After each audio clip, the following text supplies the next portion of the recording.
khususnya khusus keluarga Allah Subhanahu Wa Taala. Alhamdulillah untuk pagi hari ini menjelang siang kita bisa berkumpul di ruang kelas 4 ini dalam rangka diseminasi atau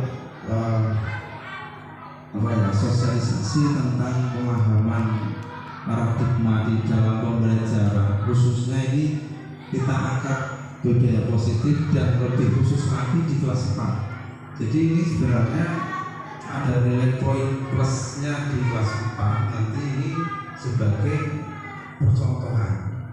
Jadi sebagai percontohan dikarenakan saya sendiri mengikuti program yang namanya program guru penggerak. Program guru penggerak itu apa?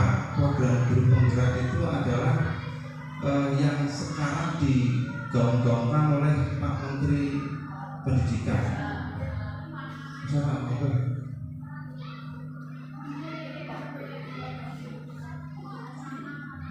Nah, di guru penggerak ini itu tidak semua sekolah itu bisa terjaring, karena mengikuti guru penggerak itu seleksinya nasional dan itu memang lewat sistem.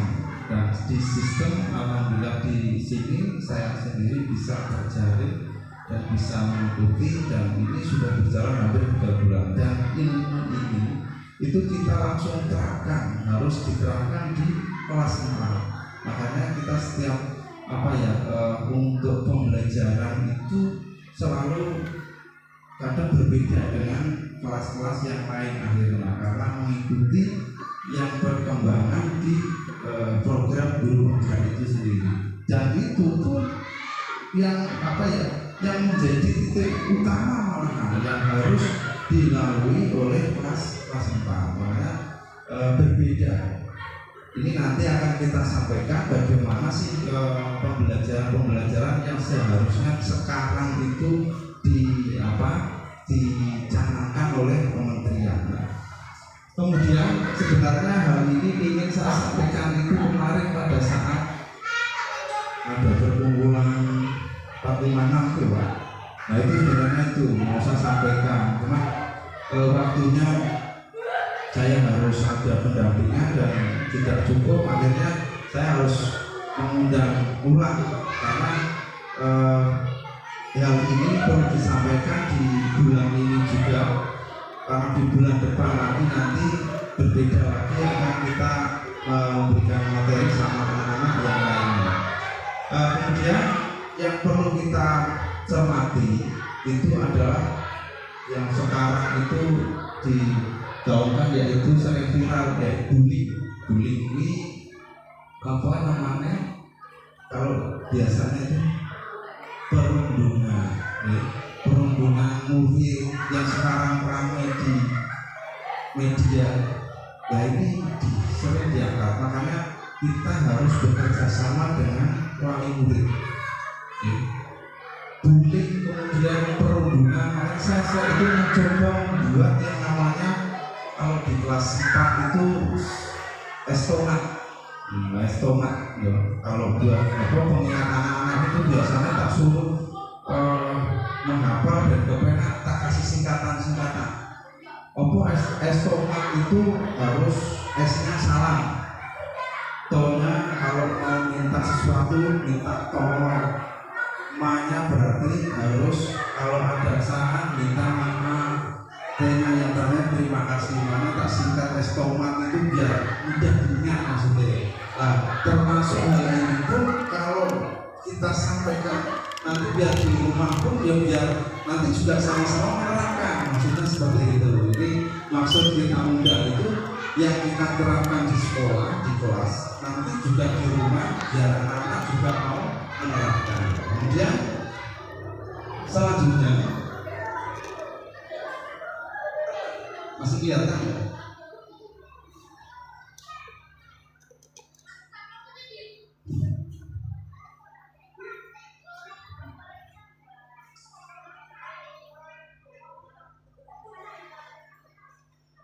Ya, ini kalau paradigma yang baru ini saya butuh waktu paling tidak 1 jam. Tidak apa-apa itu. Berapa itu saudara? Paling tidak kalau saya sampaikan ini sudah 2 jam Pak. 2 jam maksudnya. Ya ini untuk pemantik saja. Jadi coba setuju atau tidak setuju kira-kira hukuman itu bisa mendisiplinkan anak. Kira-kira setuju berapa? Anak dihukum itu berarti biar anak itu disiplin. Itu kira-kira setuju apa tidak? Tergantung bentuk hukumannya. Ada kan hukuman yang benar-benar menghukum, ada yang hanya memberi konsekuensi atau sanksi ringan lah ya. Itu ada gitu.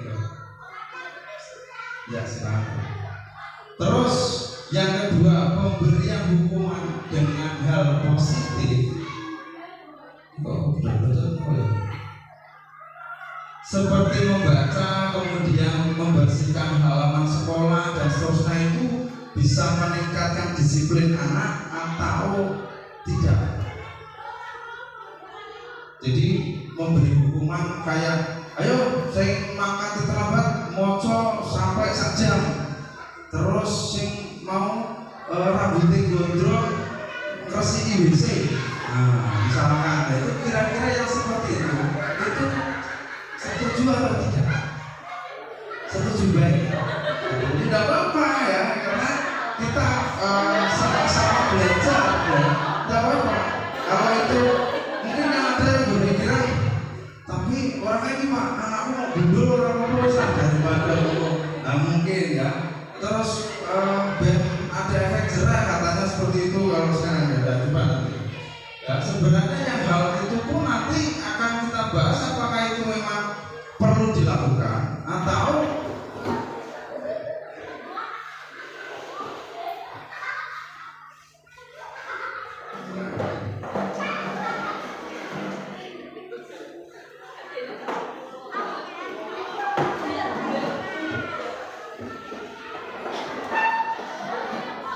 saya lanjutkan ya. Nah kemudian yang ketiga, ini kalau memberi penghargaan itu apakah bisa meningkatkan motivasi belajar anak atau tidak? Maksudnya misalkan, nek apa ranking siji tak tuh basket sepeda, terus nek apa bijine 100 matematikanya tak tuh basket HP. Jadi kira-kira apakah ini itu termasuk bisa meningkatkan motivasi anak dalam belajar? Bisa? Bisa. Ini kan pertanyaan pemantik atau sebagai awalan ya, bahwa ini setuju atau tidak setuju. Nanti seperti apa sih yang terjadi di lapangan? Intinya jawaban-jawaban Bapak Ibu kita tadi sudah terkunci. Nah, nanti tinggal coba kita maju ke perubahan berikutnya. Nah, sekarang ini ada tentang perubahan paradigma sekarang ini. Ini contoh saja ini kegiatan kepalangan. Misalkan ada A dan B. Ini kok soal kenapa ya? Ada A dan B. Misalkan ini berdua ini.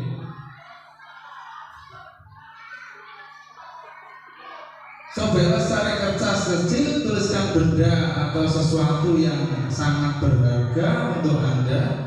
Mbak Ais Mbak ini apa? Kabelnya kok labirin ya? Tidak tahu kabelnya. Kemudian sesuatu yang sangat berharga untuk Anda ini kemudian letakkan di salah satu tangan Anda, entah kanan atau kiri, dan genggam. Ya, nanti saya beri sobekan kertas ini coba ya, ditulis saja, terserah mau menulis apa. Kemudian digenggam dengan sekuat-kuat tenaga. Nah, Setelah itu temannya ini merayu, kemudian mau memberi apa dan seterusnya, mau dibuka atau tidaknya itu terserah nanti panjenengan. Ini saya mau mencoba ada simulasinya saja, simulasi sebentar. Ini masalah kepala tangan ini.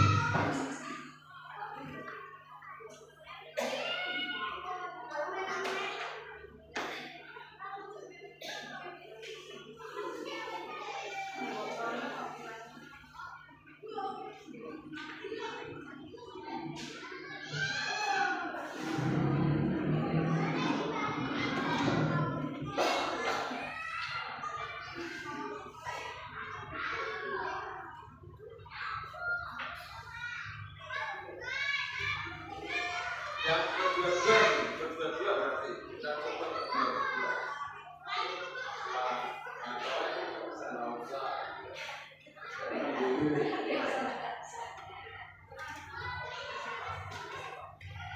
Berdua.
Jadi kita coba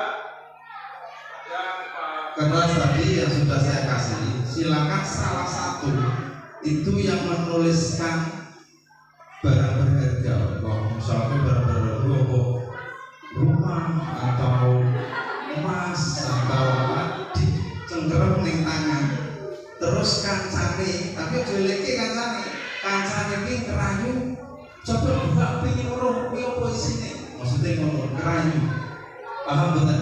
Lah dirayu, terus dirayu mau kui, nek memang kui kok berharga, mestinya kan orang pak dibuka, ya lah.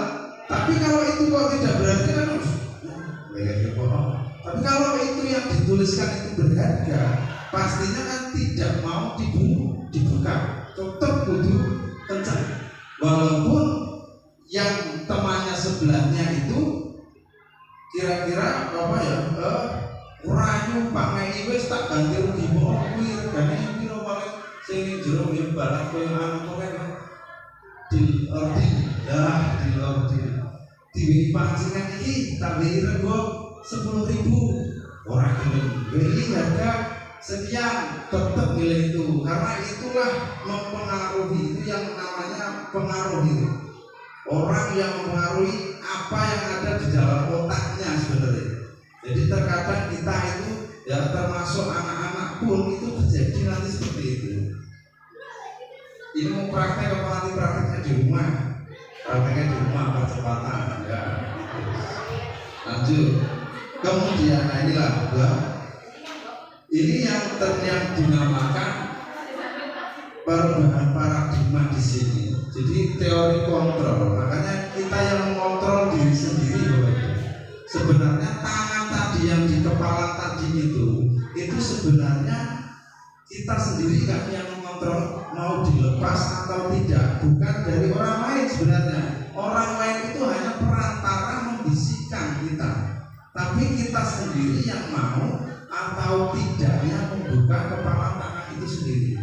Ini tentang teori kontrol yang ada di pikiran kita. Kemudian bahwa ilusi tadi, kritik ataupun membuat orang merasa bersalah itu bisa membuat menambah karakter atau menguatkan karakter juga bisa. Jadi kritikan anak, mengkritik ya, kemudian membuat orang bersalah, itu malah justru kadang menguatkan karakternya. Maksudnya gini, anak itu punya kesalahan, terus diberi tekanan merasa bersalah sekalian, itu malah justru anak itu menjadi tertekan dengan kesalahan itu, menjadi kerosok salah. Akhirnya yang seperti itu juga hal ini menjadi tidak baik juga. Kalau hal tersebut dikuatkan langsung oleh kesalahan si anak itu. Ini ilustrasi yang seperti itu yang tadi terjawab di pertanyaan pemati itu nanti akan terjawab. Kemudian semua penguatan positif itu efektif dan bermanfaat. Semua penguatan yang positif, penguatan itu dibutuhkan penguatan, maksudnya penguatan pikiran itu dibutuhkan penguatannya yang positif. Yang positif itu pasti akan efektif dan bisa bermanfaat. Maksudnya boleh juga. Kemudian bahwa orang dewasa itu juga bisa memiliki hak untuk memaksa, boleh, tapi juga ada beberapa hal yang menjadi 30 di garis bawah. Tidak semuanya harus dipaksakan pada anak pun tidak bisa. Kita lanjutkan dulu, nanti kita bahasnya satu persatu ini.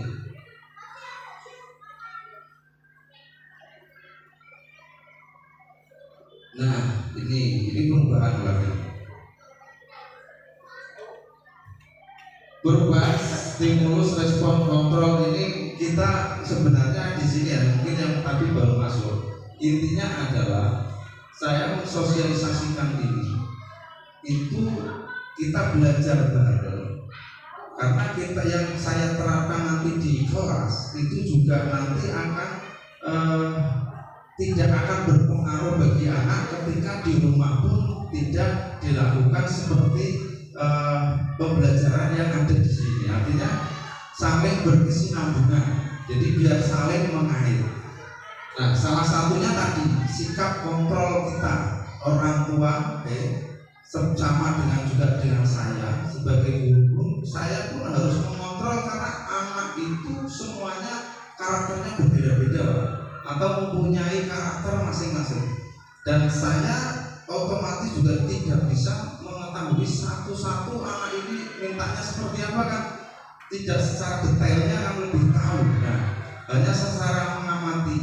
Nah, disinilah fungsi kontrol bagi saya sendiri. Saya harus mendekati seperti apa. Oh, ini karakternya anak kok neta, baper, maksudnya baper. Apa namanya kapan di jeneng di sini nangis ya, atau di sini perasaan ngomong harus apa lah.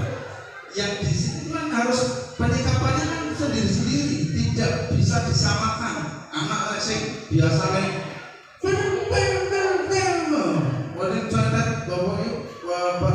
jadi suara kenceng sama sampai tekan ngono padahal maksudnya takut, tapi katanya koyokan gelut yono seperti itu. Makanya yang seperti ini kan penyikapan kita memang harus menggunakan kontrol emosi tadi. Nah, dari stimulus ini contohnya saja, pertama respon, dari respon. Jadi yang memiliki siapa ini ya, dari kita semua ini yang memiliki ini masing-masing memiliki sifat kontrolnya berbeda. Satu, kita mencoba mengubah orang agar berpandangan sama dengan kita. Kadang ada orang yang budaya sikap kayak itu kudu alat cara kultur, kayak kudu nih sampai pikiran cara kultur kabeh kudu podo kabeh. Ada dari berbeda seperti itu. Ada. Ini yang namanya merespon. Harusnya itu kita berusaha memahami pandangan orang lain tentang dunia itu yang seharusnya, bukan kita harus menyamakan orang dengan kita, bukan, tapi harusnya kita pun yang harus memahami, bukan harus yang sana harus ikut kita, tapi kita juga harus yang bisa memahami sekelilingnya. Kemudian ada juga ini perilaku guru dilihat sebagai suatu kesalahan. Ada orang yang berpikir anak ya temannya mau melakukan keburukan itu jelas itu kesalahan mutlak itu salah. Ada yang seperti itu, maksudnya ada orang yang langsung menjaswi doa langsung salah dan ada ya.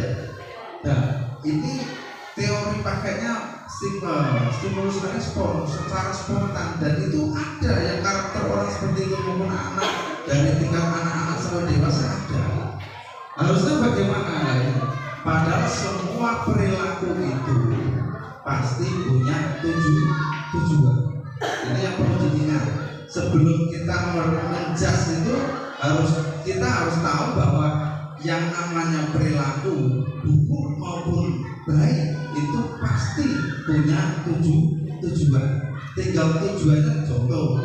Aku ini melakukan misalkan kan banyak itu di TV atau apa ya, berkorban demi kebaikan misalkan. Itu kan sebenarnya berkorbannya itu buruk, tapi niatnya apa? Makanya terkadang loyonya tetap kamu menjadi salah yang seperti itu. Ini ada yang seperti itu. Makanya setiap orang itu kalau respon itu berarti respon itu secara spontan melihat orang kayak melakukan keburukan berarti kayak itu orang benar. Itu namanya respon. Tapi kalau kita punya teori kontrol emosi, bisa kayak melakukan itu kan apa ya? Kayak itu coba ngomongin itu pas lagi dikumpulkan ngono lho. Orang langsung menjas itu tidak. Itu loh maksudnya seperti itu. Jadi makanya kita perlu mengumpulkan informasi ini malah kayak ternyata orang pas dan sebagainya. Nah inilah pentingnya kita punya kontrol itu di situ. Kemudian orang lain itu bisa mengontrol saya. Ini kalau respon orang lain bisa mengontrol saya. Contohnya misalkan banyak gitu. Anak-anak itu kalau ditanya, misalkan ada keramaian apa, ini siapa? Ya tadi Pak katanya kelas 4 ada pertengkaran. Aku dikongkongkan Pak, Pak. Artinya berarti dia yang bilang seperti itu, dia terkontrol oleh temannya. Aku dikongkongkan Pak. Lalu sekali nanti kongkong rapi kok malah anakmu. Jadi anak sudah betul. Tapi inilah bisa, artinya anak itu juga bisa dikontrol oleh orang lain. Nah kemudian padahal harusnya hanya dirinya sendiri itu yang terkadang kita beranggapan orang yang mengontrol kita, padahal sebenarnya kita sendiri yang menentukan, bukan orang lain. Orang lain itu hanyalah sebagai respon ataupun sebagai pemberi masukan ya. Tapi semua keputusan kan semuanya tetap dari kita sendiri. Inilah ya. Kemudian pemaksaan ada pada saat rujukan gagal dan seterusnya. Ini yang namanya teori kontrol. Makanya ini itu penting. Nanti misalkan di rumah anak-anak kelas 4 beres itu orang di kok rasinau apa ini Pak bisa Pak apa bermain atau apa dan sebagainya.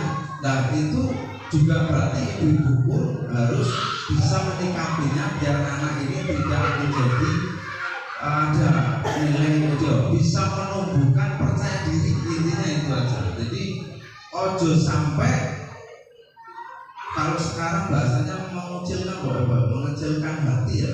Jadi biar anak itu bisa mandiri, itu kunci satu.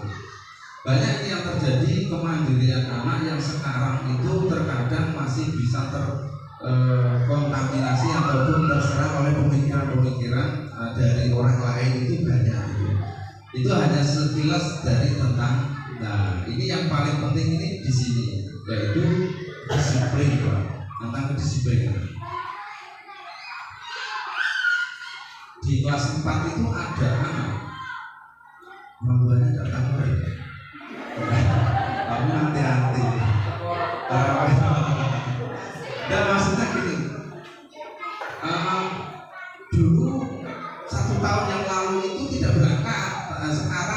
sudah mulai berangkat lagi. Ya. Dan cuma saya tanya sama Pak Sobri, Mas, Pak, lah itu si A berangkat tapi dia tidak tani dapodik itu, waduh Pak, bisa tau kasih tahun ini, bisa ciloko ini aku. Lah apa? Tapi setelah itu saya coba tidak lanjuti. Oh, alhamdulillah ternyata bisa masuk. Oh ya wes alhamdulillah. Yang penting itu kuncinya adalah datanya. Siapa itu ya? Mungkin dulu yang namanya Mas Wisnu. Mas Wisnu itu orang tuanya siapa? Mas Wisnu, ada. Itu dulu pernah berhenti 1 tahun yang lalu karena COVID-19 itu, terus sampai jadi kesenangan mau maksi ini mungkin kedarotung sampai setahun. Akhirnya kok setahun lebih ngilir lebih berangkat yang tahun ini. Lah aku kan masa sampai COVID kok sampai ngilir karena turun itu benar. Nah akhirnya ya wes alhamdulillah. Tapi kan di situ sudah sempat dihapus. Datanya itu sudah sempat dihapus Pak. Aku bingung. Kemarin saya nanya sama Pak Biri, mungkin data yang lalu itu belum benar-benar dihapus oleh kementerian. Ternyata masih nyangkol. Akhirnya bisa kita tarik. Nah, itu pengaruhnya. Nah, terkadang gini, kalau ada kata disiplin, itu biasanya kita langsung merujuk ke situ. Peraturan. Disiplin itu biasanya merujuknya ke peraturan. Rata-rata seperti itu. Sing ora anu tata tertib berarti ora disiplin. Biasanya seperti itu. Karena disiplin ini kalau sebenarnya itu ya disiplin itu belajar artinya. Disiplin itu belajar. Lah kalau ada lagi makna dari kata yang berkonotasi disiplin dari Socrates kemudian Plato itu bisa menggali potensi menuju sebuah tujuan yang dihargai. Intinya gini, disiplin itu bukan terkadang orang yang militer saya kudu kenceng rapi terus orang pas waktu yang salah dan seterusnya, tidak.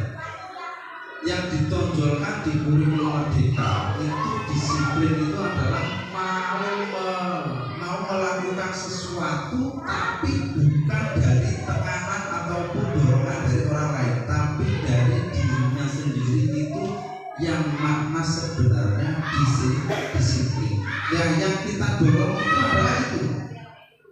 Di awalnya bocah dhewe, contoh misalkan Pak sholat, ada yang contoh misalkan kalau sholat ya Mas guru sholat coba misalkan ini atau saya itu malah sih mending ngomong mangkat umroh atau mangkat haji orang sedih ngomong harus bodoh daftar itu ya saya ibadah saya paling senang tapi saya ini misalkan itu ya contohnya itu. Lah kalau ada anak yang dengan sendirinya maka itu berarti dia sudah disiplinnya sudah ada. Intinya di situ. Contoh tidak usah sholat, misalkan belajar. Memang itu waktunya belajar kok dia itu sudah langsung dia wayah aku sinau nih. Bukan berarti dia wis tertanam disiplin. Tapi kalau kok ada anak ora sinau, ora iki kudune wong gelut. Nah biasanya orang berubah